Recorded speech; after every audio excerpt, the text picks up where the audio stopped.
Hey guys, it's Jim from Wrestle Wellbeing here, and welcome back to another episode of The Unseen Battles, where we dive into our guests' journey into professional wrestling, but also we dive into their struggles, battles, and hopefully triumphs with mental health.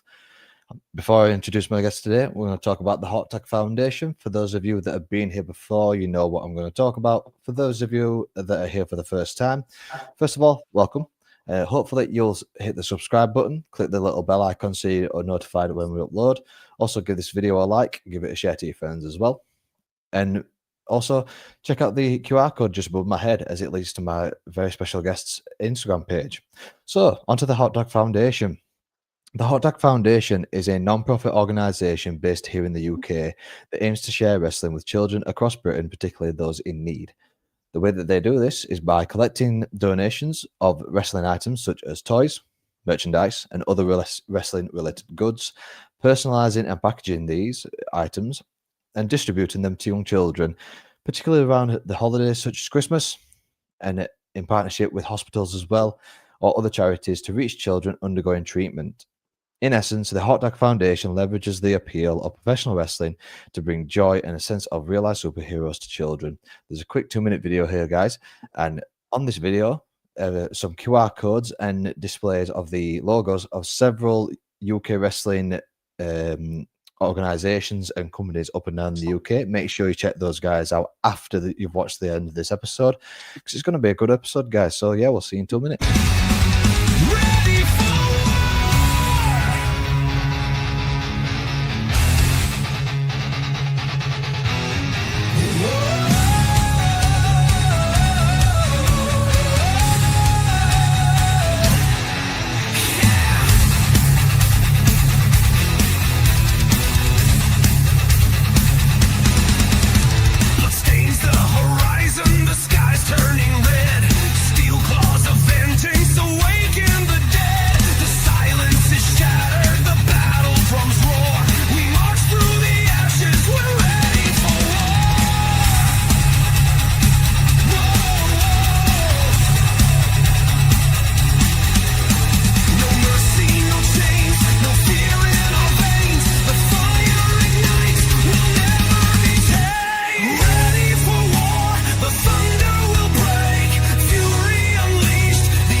There we are, guys. That is the Hot Tag Foundation, along with links to all the wrestling companies up and down the UK. Make sure you go check those guys out. But on to my guest today for the Unseen Battles. Been getting this. We wanted to get this guy on for quite a while now, and I'm absolutely honoured to be welcomed by the one and only Tye Archer. Tye, thank you so much for joining me. Thank you for having me. I appreciate it. Absolutely no problem. Really do appreciate you coming on, bud. Obviously, we were speaking just before we came on. You've not been too well this past couple of weeks. No, I've been a bit rotten, but it's all good. Like I'm getting over it now. Soldiering through things, but it's always good to hear, mate. But hope that you do get better soon, buddy. So first of all, Tye, if I could ask you, what initially drew you to professional wrestling? Has it always been a childhood dream, or is it something that you discovered later on in life?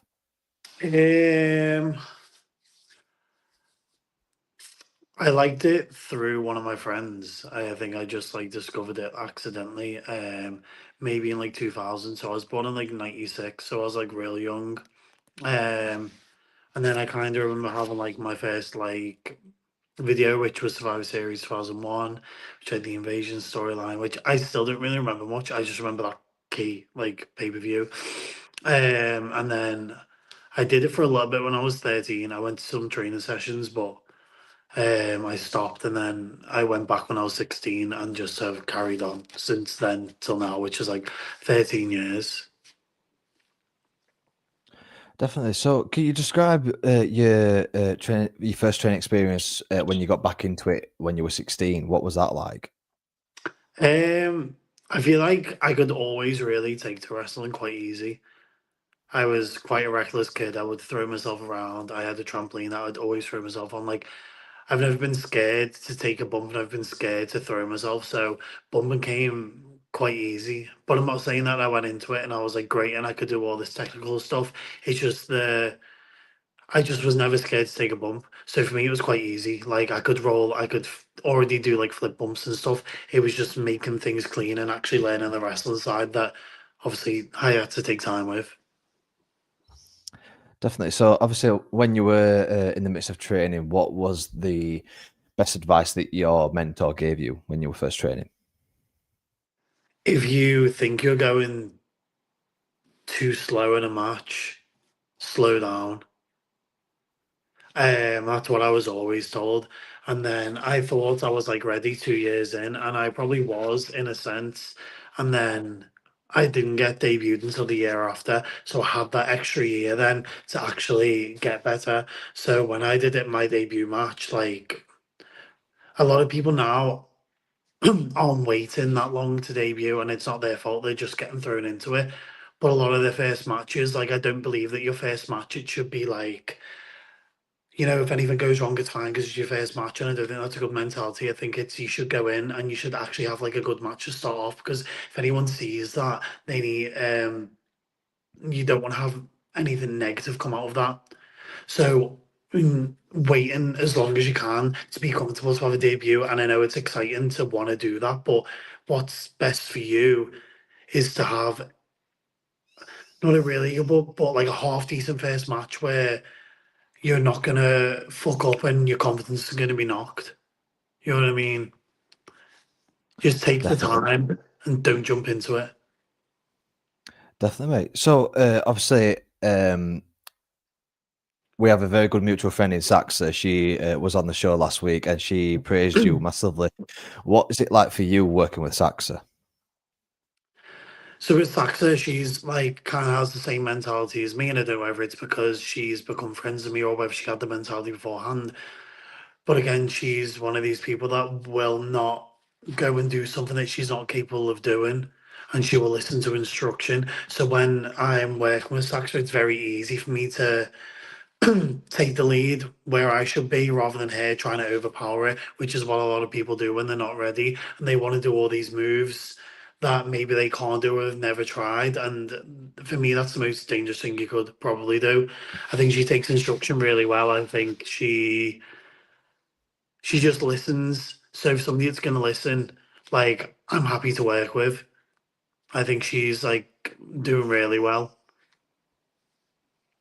Definitely. So, a big shout out to Saxa there. What have been some of the most memorable moments or matches in your career so far, Ty? Um, I mean, this past week I just had TNT where we did Effie's Big Gay Brunch, and I was in the Scramble, and it was kind of like my return after the repackage, and I didn't really know how it was going to go down, and I got this like great heel reception, and they were just loud throughout the whole match, so that's one of the things that stuck out for me.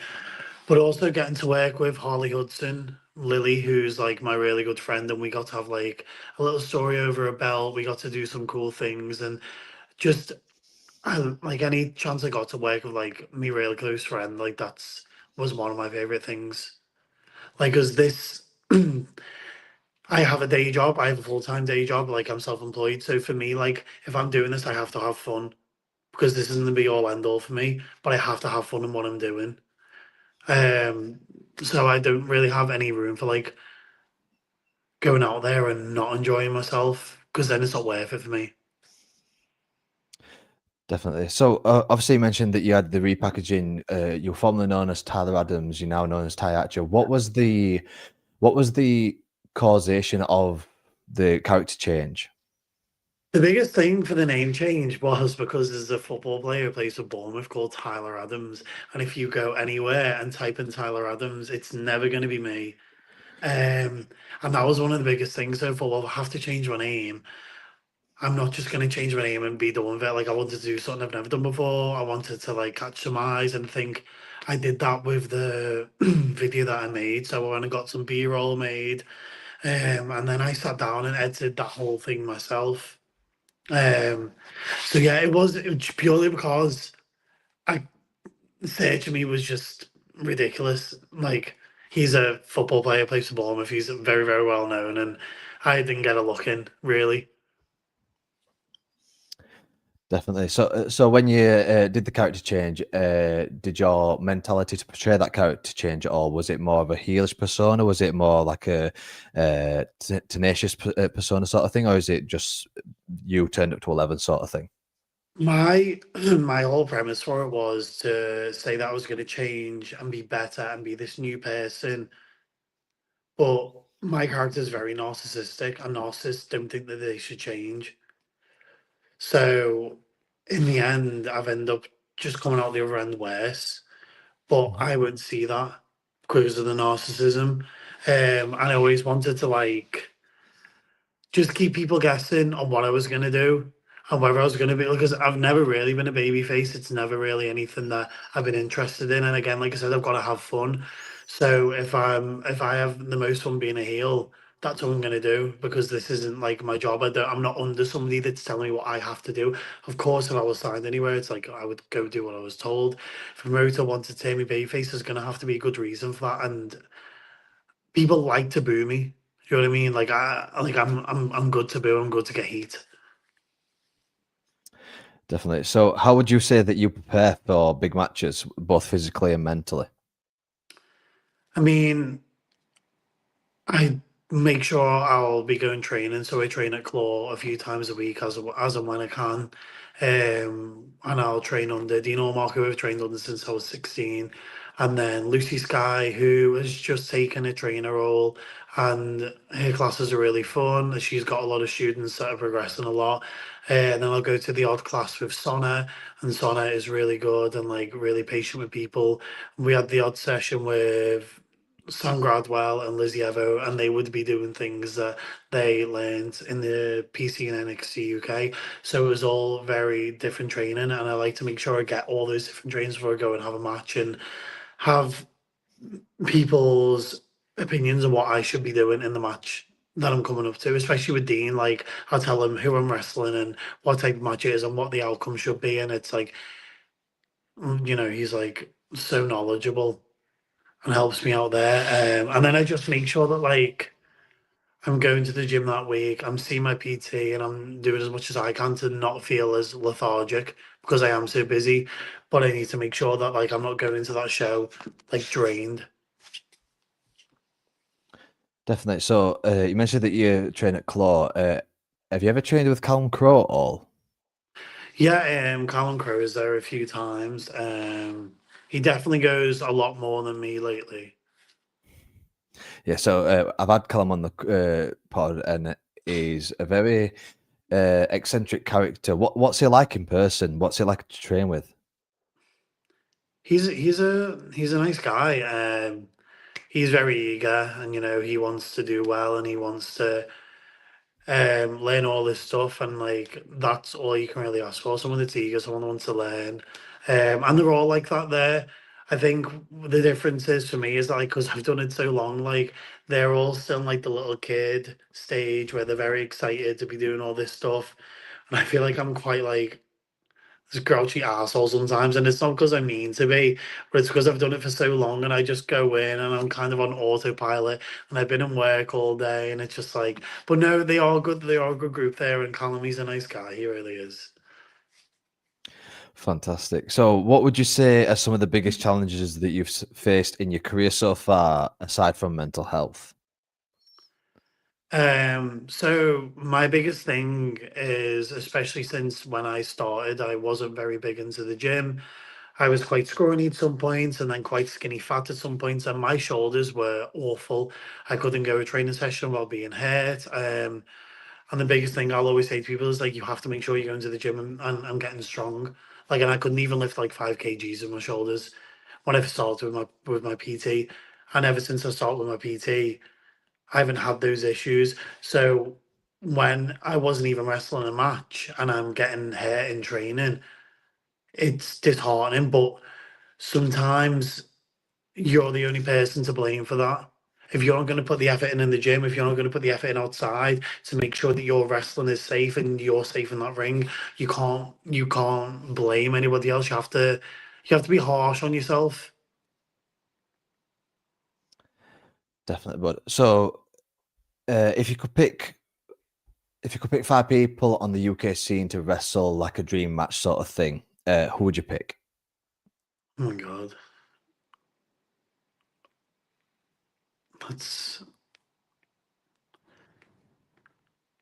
definitely Scott Oman, Joe Kessler. I'm trying to think more Northwest because these are all people I know and I see a lot. Um, Critchy, I'd love to work Critchy, and like I really get on with Critchy. He's like a real good guy. Are there any? I'd like to wrestle Lucy Sky again, but I wrestled her before. But she is so fun to work, and she is so fucking strong, like so strong. And then I recently was in the match with Chantel Jordan. I'd really like to have a one-on-one with Chantel Jordan. She's so clean. She's so good. I really rate her. I think she's really good. So those five, which one of them I've already wrestled, but I'd like to wrestle Lucy Sky again.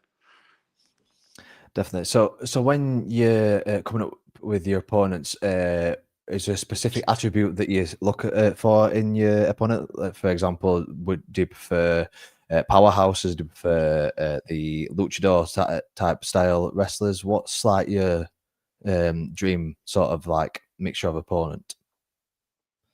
Well, I'm like 5'8", so I like to do. I mean, again, it's one of these things. Like if I want to do power moves, I'm gonna have to put the work in for that. So with wrestling, anybody my size or a little bit shorter than me is always fun because I can do all that stuff. But also, I like the challenge of wrestlers to be bigger than me, especially as a heel, where I have to go to chop them down and I've got to stay on them. And so when I'm wrestling somebody who's smaller or the same size as me, I can really take the piss of it and I can like drag it out. But with somebody bigger than me, I've got to stay on them, and it's just like the different dynamics. So I like those two dynamics. I like to just have a little bit of variety when I'm wrestling. Definitely, well, definitely. So we're going to move on to the mental health side of the questions now, bud. So for anyone that's watching that is struggling with mental health, make sure you check out the description below. I've put a lot of links to organizations that do help with mental health, also companies that help out with addiction as well. So yeah, we'll jump straight into the questions. Just going to play a very short, quick transition.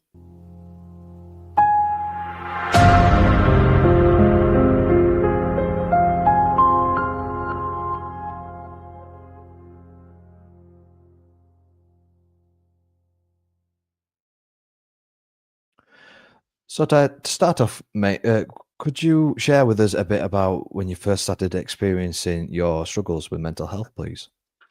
I think a lot of it has always been so. Before I was like diagnosed with ADHD, which I hate going into because every other person in the world gets diagnosed with it now, and they think of it as like, oh, I left a cupboard open, or I forgot to pick this up, and like, it's not just that. So mine is linked with like OCD, which is linked with like health anxiety. So I used to go through a lot of like panic attacks with my OCD, with my health anxiety, just because I was that scared of being ill. Like I was like would hate going to show days when I felt like that because like I used to constantly check myself for like lumps, for bumps. I'd constantly be checking like all my like lymph nodes, like, and it's like just becomes like a routine where I'd be stood in the mirror and I'm staring at myself and like it's just that was probably like the biggest thing to me and the thing that I noticed because I noticed that when I was in high school, but I didn't know what it was. So I'd stand in the mirror in the middle of the night and I'd be panicking, like hyperventilating, not knowing like why I felt like I was gonna die or why thinking of dying was so scary to me. And then that obviously progressed into like thinking about illnesses, and if illnesses came on the TV, I couldn't watch it. If anybody told me that, and it was quite ignorant, but if somebody said to me like, "Oh, like I have this friend and they've got say they got cancer or they've got like this neurological disorder," I couldn't listen to it and I couldn't speak to them. And like it was rude, but like I can't, like because my head goes into overdrive. Then I'm on Google, and like I'd be up googling all night, and again checking myself and give myself these like false symptoms, like, so it wasn't so much as in like, of course, like depression, anxiety comes with it, but it was the OCD side and it was the health anxiety side that's always like run ragged for me. Absolutely. So obviously, when you're preparing for a show, sort of thing, have you experienced any overwhelming parts of the OCD whilst preparing for a show? There would just be times where like if I'm going for like like say like a flare up where it was like, okay, well this week I feel like I might have what was it, like lymph node cancer. What is it? Is it called lymph node cancer? So there was time where I thought I had that, and it's like I'd be panicking that much where I didn't want to go to the show because I'm not going to enjoy myself and I'm going to want to go to the bathroom every 5 minutes and feel all my lymph nodes and check that I'm okay and then Google symptoms and then go back and like, and then it's kind of like when I'd wrestle, like, I can forget about that. Plan the match, I can forget about that. But it's all the other times in between, and it's driving in the car when I could go silent and just think and think and think. And again, when I was stressed about neurological disorders, I'd always be feeling like my biceps, see if they're the same, my shoulders, my legs, like I'd constantly be staring. If I had like a twitch in my muscles, like I'd be freaking out over it. So like it's just if it was there on show day, I would just have to ignore it. But also like it was always here. So once I'd before I'd wrestle and after I'd wrestle, it'd just be there. Definitely. So when you're having these episodes, how do you overcome that stress? So I used to go to the doctors a lot. So I'd go to the doctor. Do I have this? No. Okay, check me for it. Okay, we checked you for it. You don't have it, and it's fine, and it would die down. Then I'd see something else, and I'd be like, "Well, now I have this because I don't have that. So I've got to have this, and there's got to be something wrong with me." So then it would be again a case of like going to the doctors and getting this reassurance or speaking to people, or I'd go see to my osteopath, and she kind of had like some knowledge on some neurological disorders.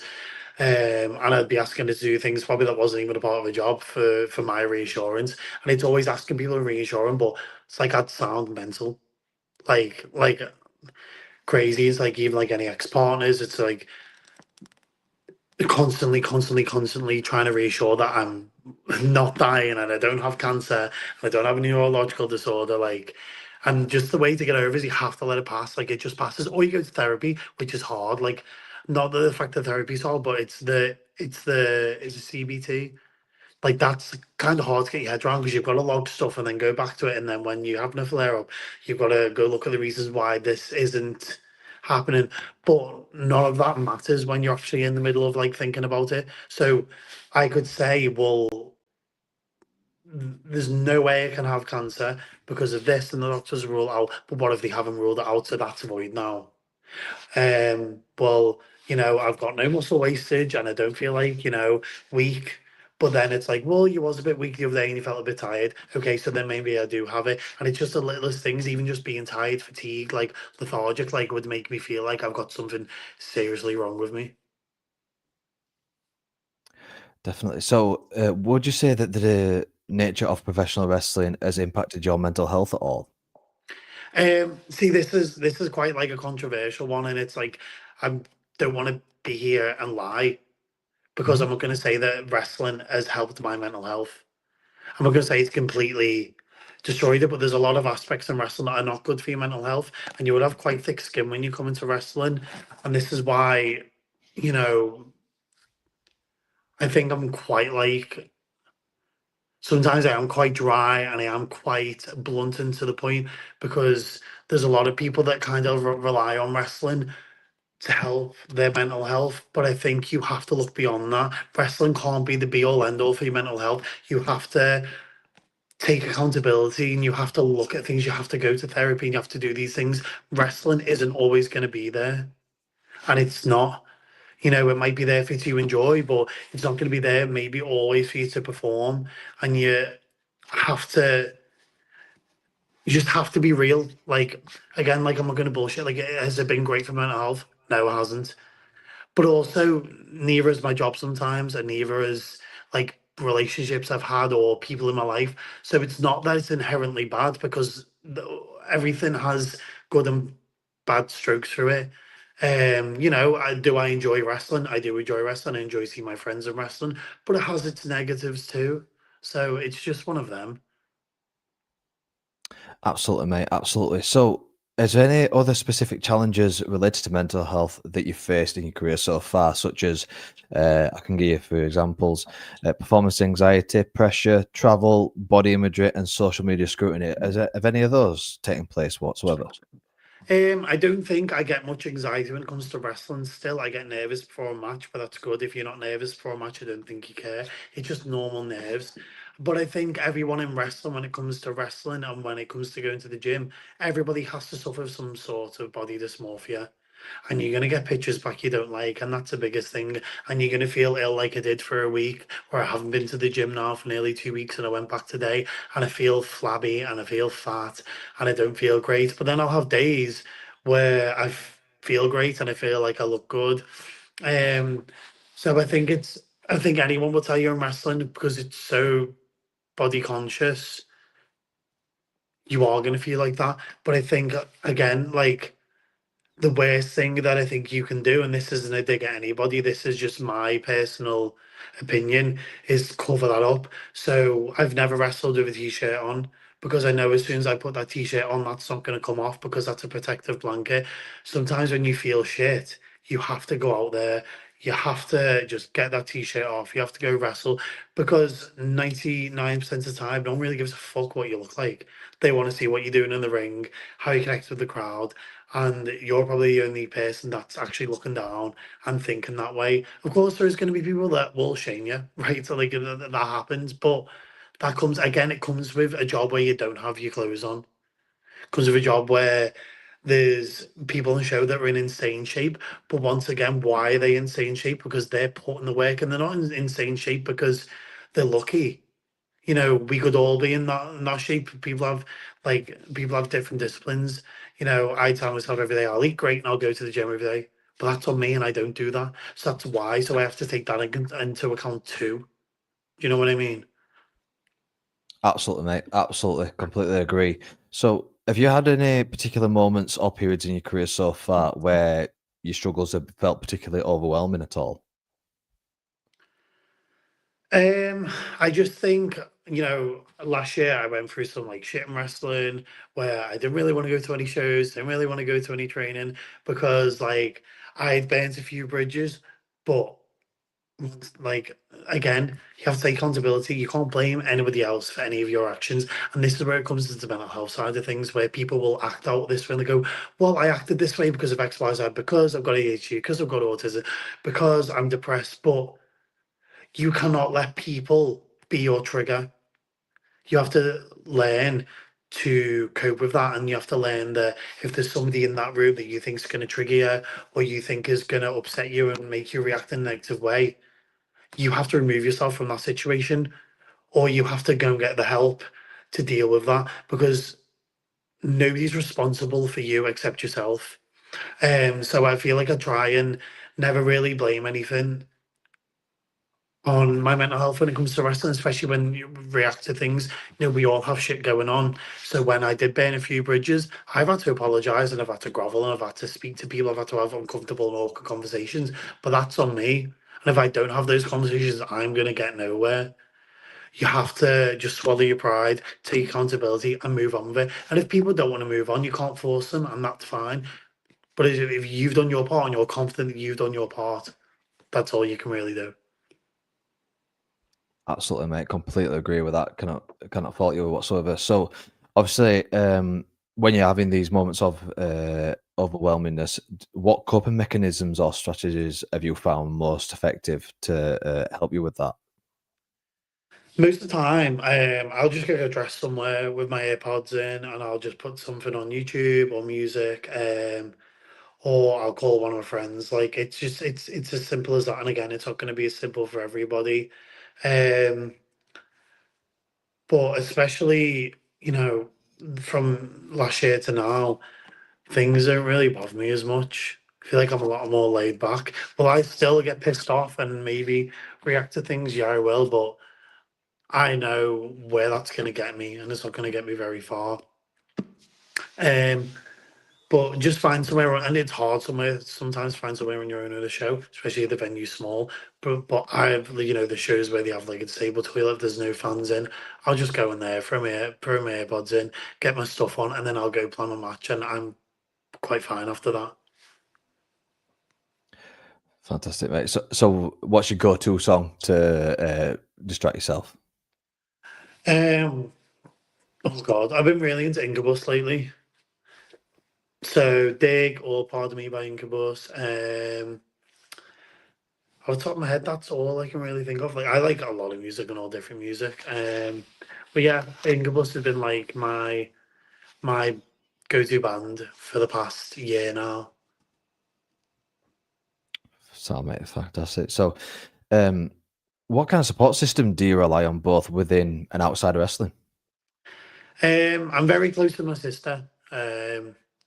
She's like 3 years older than me. She like runs a business, and like I work within my business and her business, so I see her most days. We're very close. So if that's like probably my biggest support system. And then like my best friend, who is Lily Holly Hudson, like I'm on the phone to her most days. And again, I've got a friend, Katie, in Korea. She lives in South Korea now, but we grew up together, and we've known each other since I was like since, well, maybe going over 20 years now.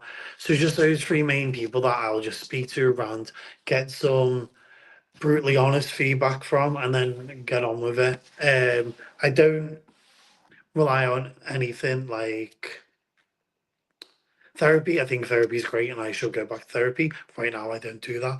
I don't rely on anything like a medication, like any beta blockers, anything that's gonna slow my heart rate down, because I think becoming reliant on them when you're in those situations, for me, like it doesn't work for me. But if it works for you, great. But my opinion is like I don't want to rely on them when I'm in that situation. When I feel this anxiety coming or this stress coming, to take something in for it to settle. I think that's quite like a dangerous cycle for me anyway. Absolutely, bud. So, for anyone that's watching, whether they be a wrestler or just a fan, what message would you give to the people that are watching who might be struggling with their mental health and not know who to talk to? I just think therapy is like the key to a lot of things, because especially like, to not go in too deep into it, but like a lot of my like trauma is through like family, so like parents and things like that. And sometimes when you try and reach out to people like that and get the answers and things, you're not going to get them.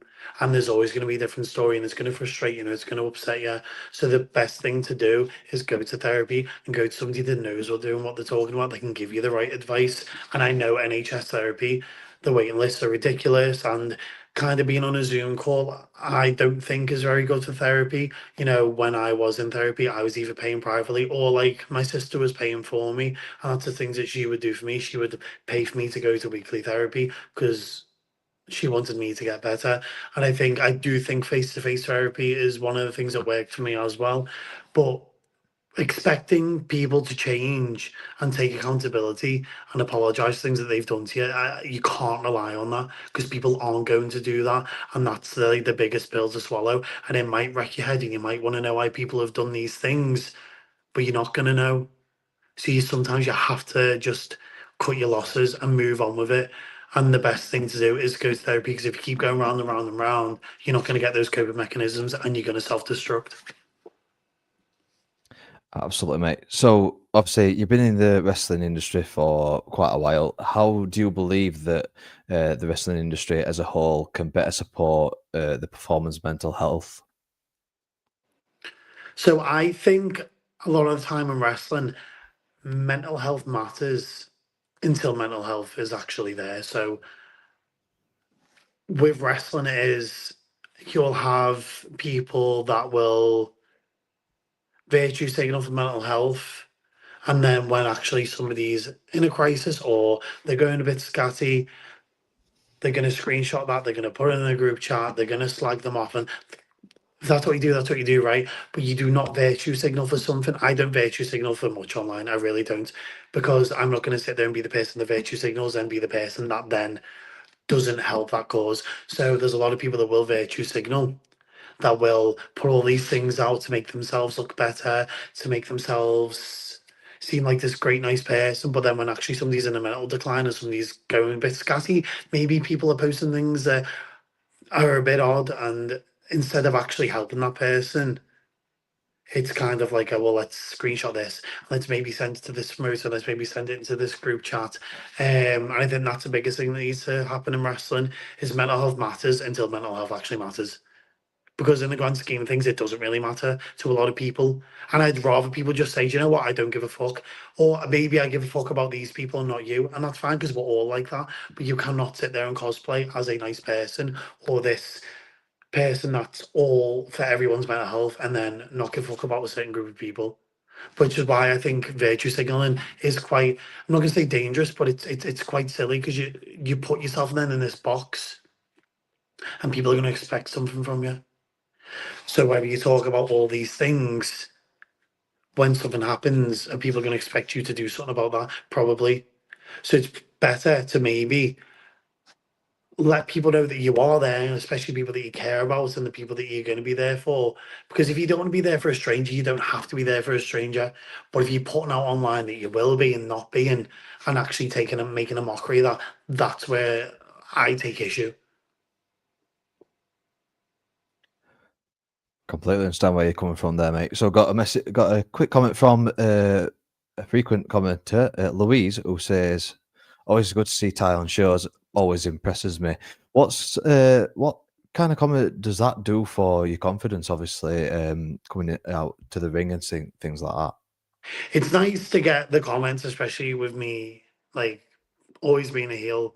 I like that people like to watch me, that people like to boo me, that people like to just hate me.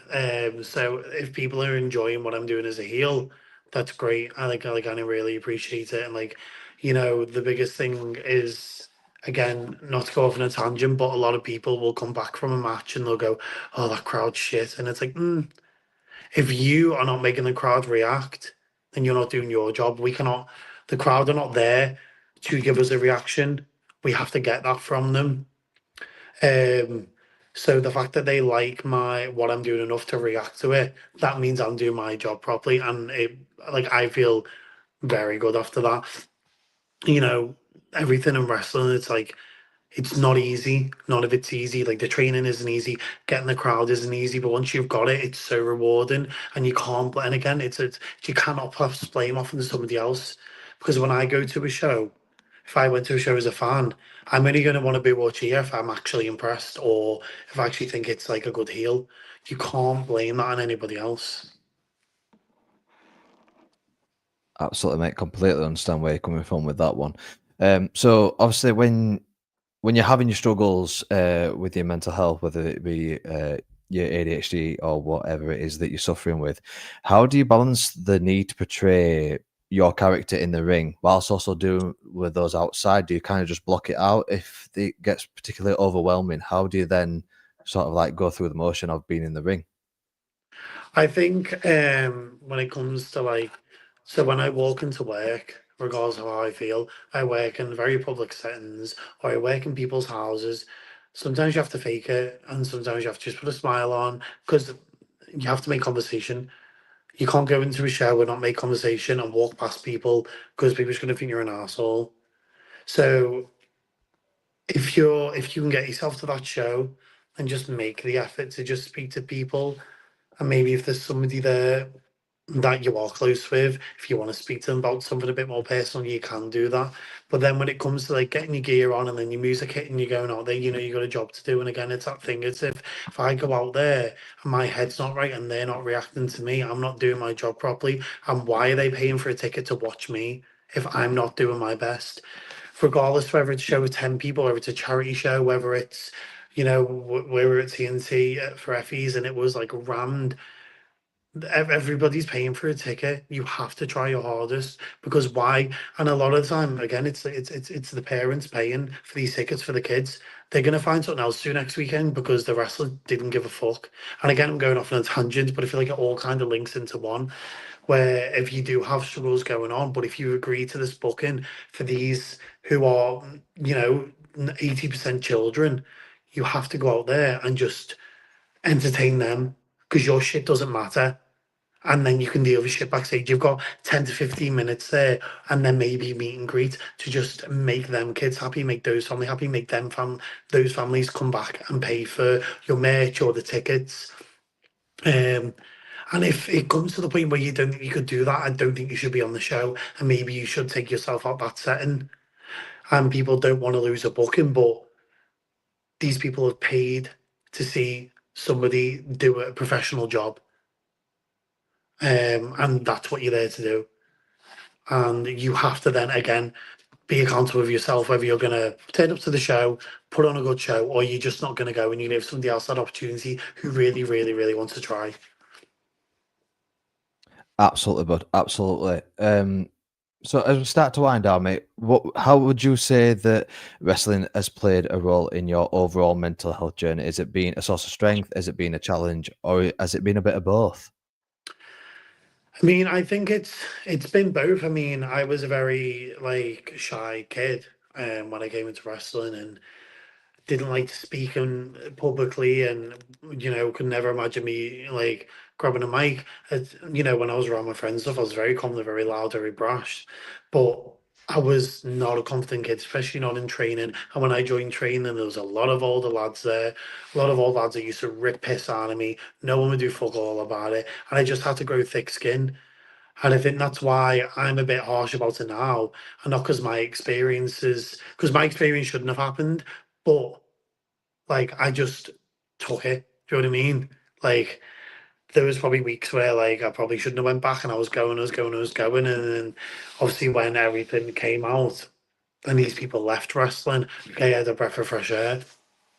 So as much as it helped me, I still had those people that would like say vile things to me, take the piss out of me, the way I would walk, the way I'd talk, my mannerisms, just because I was a gay kid. Which again, I hate to bring all that stuff into it because, like, it's just one of those things. Like, I don't give a fuck. Like, do you know what I mean? But that was one of the things targeted me for. Um, but then once it came out, they couldn't really do anything. And then once it came out, it was like, well, we all knew you were gay anyway. So yeah, you bullied me for 3 years for it. Though, made me not want to come out. So it's all good saying you knew that I was. And now that I'm out, it's like you're like, oh well, we knew anyway. Well, you made me feel that shit about it that I didn't. But then once I actually came out and once that I didn't give a fuck about what they thought, I feel like I've just went from there and I've kind of just like not stopped. So a lot of sometimes bad things can make some good things happen. Do you know what I mean? I'm not going to sit there and dwell over it, and some of these experiences need to happen for us to grow. Um, but then when it comes to my friends in wrestling and how I feel when I wrestle, and when I go to a training school and I feel like I do well and I get good praise, that's good. It's good for it's good for your brain. Everybody wants to be praised. Everybody wants to be liked. And when people like what you do and they're praising you for what you do, it makes you feel good. So there is that side too. Absolutely, bud. So as we come to the end, mate, I've got last two questions, a bit light-hearted, just so that obviously finishing on a bit of a lighter note. First of all, mate, what are your aspirations and goals within professional wrestling for the future? Um, it's hard to say because I just want to wrestle. I don't care about a lot of things. I feel like I'm a very selfless wrestler. Like I don't mind losing. I don't necessarily give a shit about going out there and getting belts and stuff. Like I run my own company. That's my bread and butter. That's what I do. I just want to have fun. I want to wrestle. I want to wrestle as many places as I can, but then still have relaxation. I don't want to wrestle every single weekend because I work Monday to Friday, Monday to Saturday. But I want to wrestle the people that I want to wrestle and I have fun doing that. My biggest goal now in wrestling, especially now that I'm 29, like just to have fun. That's all I want to do is just have fun, and keep getting the reactions that I've been getting this past year. Absolutely, bud. So on to the last question, mate. And I've been giving this one to my guest recently. I gave it firstly to Steve Dean, the referee, and he had quite a bit of a meltdown. So I'm hoping that we get a bit of a better reaction from yourself. So who is on your Mount Rushmore of wrestlers? Um, I'm a very big like, so it's either not old school, probably not old school to many people, maybe to me. Like it's early 2000s male wrestlers, and then I'm a very big like women's wrestling fan. So I think my first one has to be Edge, and um, again from that era it was Trish, who I just thought like who I was like mesmerized by as a kid. And then probably gonna say somebody who was maybe after the 2010s or after 2009 that I've always enjoyed watching was Dolph Ziggler, and then Charlotte Flair. And I think Charlotte Flair like is like the best wrestler in the world, personally. I think she's great. I don't think you can fault her. And again, like I always loved Dolph Ziggler, and I modelled a lot of my selling and the way I'd move around Dolph Ziggler. Edge, I just thought he was really cool. Always loved him as a kid, and then again Trish, like I was mesmerized by her. She was like probably one of the only women in that era, apart from Lita, that was like actually going out there and wrestling and was standing out. Well, you know, you got Victoria, you got Ivory and stuff, but she was like front and center. So yeah, it's kind of like an older generation woman, a new generation woman, an old generation guy. Like Dolph's not like a new generation, but because it took him that long to like break out, I feel like he is a little bit. Absolutely, mate. So in essence, guys, that is the end of the episode today of the Unseen Battles. I want to say a massive thank you to Tye for joining me today. Obviously, I know that the guy's absolutely knackered from working all day. Make sure you check out his Instagram, which is just above my head on the QR code under Tye Archer Unfiltered on Instagram. So yeah, make sure you go check out Tye, give him some love and everything like that. Tye, thank you so much for joining me, mate. Thank If you for there's having anything me. you want to plug, if there's anything you want to say at all to finish off the episode, feel free, mate. God, I think I've went on a tangent and spoken off. I just say follow my socials, look out for what I'm doing, what promos I'm going to post, what things I'm going to be doing. I've got some things in the pipeline just to keep things exciting. I don't know what it is yet, so I can't really divulge. But yeah, just keep watching my Instagram and we'll go from there. Fantastic. See you guys later. Thank you for joining us.